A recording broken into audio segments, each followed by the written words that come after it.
Hello and welcome to the latest edition of the Scotlanders YouTube video series, and I'm a Scotlander flying solo on this occasion because I want to share with you some of the historical sites that I've been clocking up over the last few months. And it's not the typical historical sites either. I'm not talking about castles, abbeys and cathedrals. I'm talking more about the abandoned and derelict places of Scotland, which hold so much intrigue and so much mystery. The history dates mainly from the 18th and 19th centuries, but there's a lot of family legacies in there. There's a lot of incredible architecture, and there's a spooky factor as well. And given that today is Halloween, the timing feels right. A word of warning, these guys are not generally open to the public. They're not tourist attractions, so please do take care if you are in the vicinity. But I think you'll agree with me that that kind of intrigue only adds to the suspense. Predictably, I'm going to start with a bang as we work our way around these fantastic sites, and I'm going to Dunmore House, which is near Airth, which itself is near Falkirk in central Scotland. As you can see as we approach from the drone, there's a stunning backdrop of the Ochil Hills, which you couldn't ordinarily see without this visual support from above. As we approach, you can definitely get the full perspective, and you can already feel the atmosphere of this Tudor Gothic structure. It goes back to the 1820s, but you can feel that there's so much history in this ruin. It's in actually relatively decent condition given its age and its roofless state.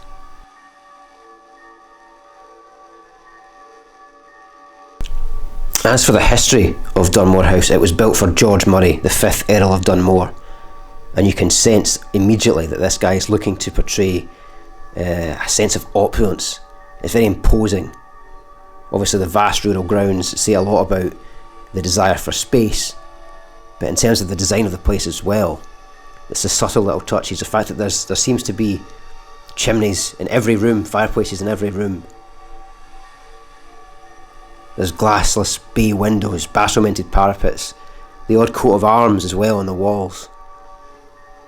It all speaks of a place of significant family money.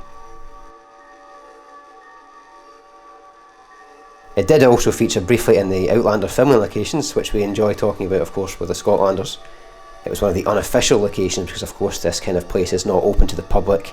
It's not recommended that you visit this kind of place, but it did feature at the beginning of the show, at the very beginning of season 1, when Claire was a nurse. She was treating the war wounded, and this was a military hospital on site. So you can definitely understand the appeal of coming to somewhere like this for its remoteness, its atmosphere and its grim architecture. It was another great find for the Outlander location scouts. And next up, I'm heading into Scotland's southwest, into South Ayrshire, to have a look at one of the great relics of one of the most celebrated architects in Scottish history, Robert Adam. He's done a couple of great houses down here. Culzean Castle is by far his most famous work, and it's not so far from here. The Dalquharran Castle, this ruin here, can also be found. It's in a very, very different state of repair, as you can see.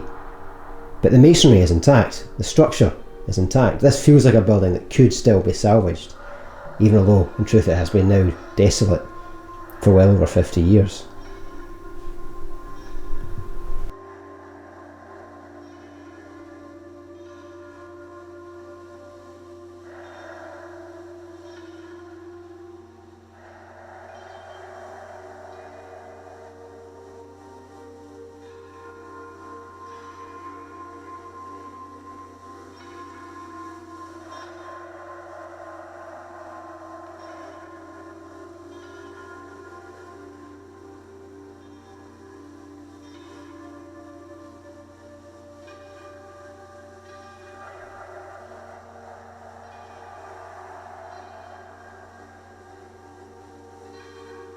The original Dalquharran Castle is only 500 metres away from here. It's a 15th century ruin. There's very little left of that particular relic. The building that we're looking at the moment is very much from the 18th century, and you can definitely still see the legacy of Robert Adam's work. It's symmetrical in its appearance. It's a stunning building. And also, within the interior, for which he was particularly famed, you can imagine that this once spectacular spiral staircase would really have been something to capture everyone's imagination. This was once the home of the wealthy Kennedy family, but like all families, they go through ups and downs in their own progressive wealth. And when their money ran out, unfortunately the roof had to come off to avoid taxes, and it has all gone very much downhill since then. Of all the castles and houses on this particular list that I've prepared, I think this place in particular does have the saddest feel, because you can still very much see this is a stunning building. So much could be done to preserve it. It's not gone yet. It could still be salvaged. And for that reason, I hope that it doesn't stay in this state for the rest of time.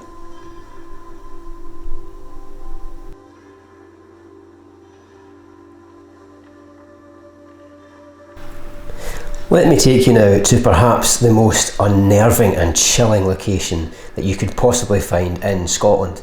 This place, Lennox Castle, is a former asylum, so it's absolutely set up to be the ultimate haunted house. This was not a happy place. Lots of the residents who were being treated here were mistreated, they were abused. There's even claims that some may have been murdered by the sadistic overseers. The castle was built in the 1830s, but it was not until 1936 that it became the dreaded psychiatric institute for which it is now known and has now become infamous. It was intended to be a top-class facility, and it could house up to 1,200 patients. It was going to be one of the best in Europe. However, the medical service did not foresee the world war that was on its way, and as a result, things never quite went the way that it was desired.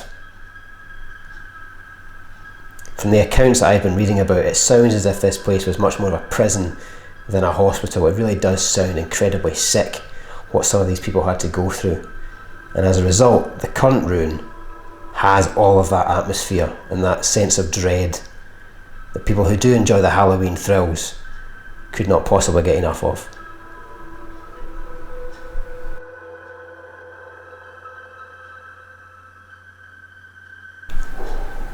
And you can find Lennox Castle to the northwest of Glasgow.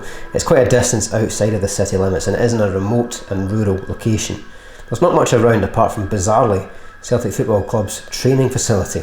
So you have to wonder if those guys who've been training there for some time are aware of the history and significance of this place that has in actual fact only been abandoned in the last couple of decades.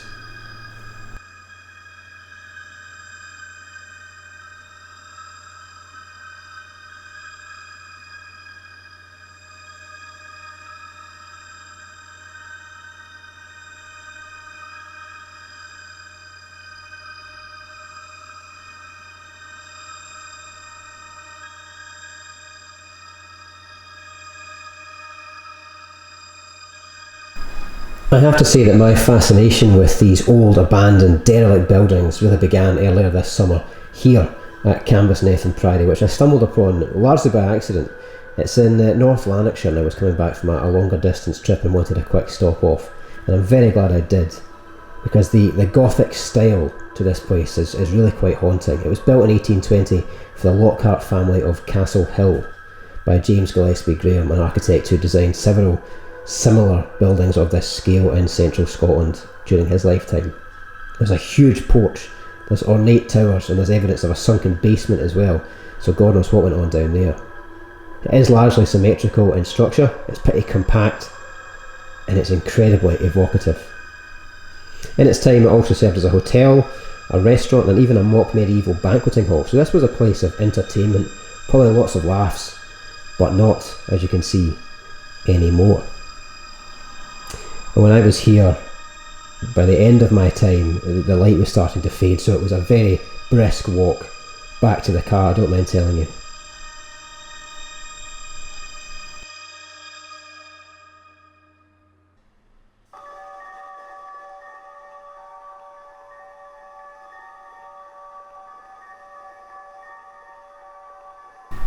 The ruins on this list have unquestionably focused on mansions, giants that remain standing somehow despite the Scottish weather. However, Milkbank House has a bit more of an intimate feel. It feels a bit more like a family home. It was built relatively recently, in around 1895, in that Scots baronial style that I particularly love. It feels very Harry Potter-esque. It's grand, but it's not overly ostentatious. But this place has sat abandoned since 1960 and the departure of the resident Bell Irving family. And I believe, from speaking to some of the locals, that they moved to another residence nearby. You'll find this, by the way, in the far south of Scotland, near Lockerbie in Dumfries and Galloway. It's not on any maps, it's incredibly difficult to hunt down, But when you do, you'll see that it has a natural appeal, and it's not just the trees growing up all around it, and not just a remote setting. There is a presence about this place, and with Halloween in mind, this place is an absolute cracker.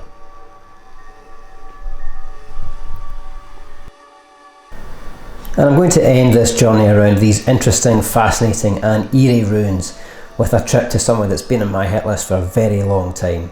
Dunalastair House in Highland Perthshire is pretty much the epicentre of the clan Robertson, and being a Robertson myself, this place has special meaning.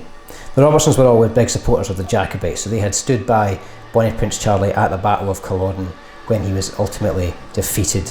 And as a result of that support, the original Clan Robertson base was torched in retribution. What stands now is an 1860s baronial style mansion that gives off so much atmosphere. Again, it's got that Harry Potter feel. There's a tragedy, there's a melancholy, there's the kind of sadness that came, of course, with the Highland clearances as well. That's all seemingly incorporated into this ruin.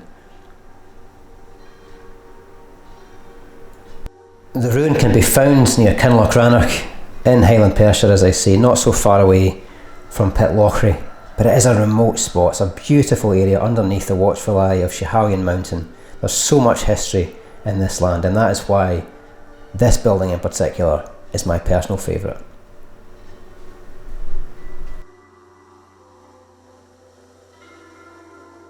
But what is it about these strange, abandoned and derelict places that does it for you? What makes it stand out?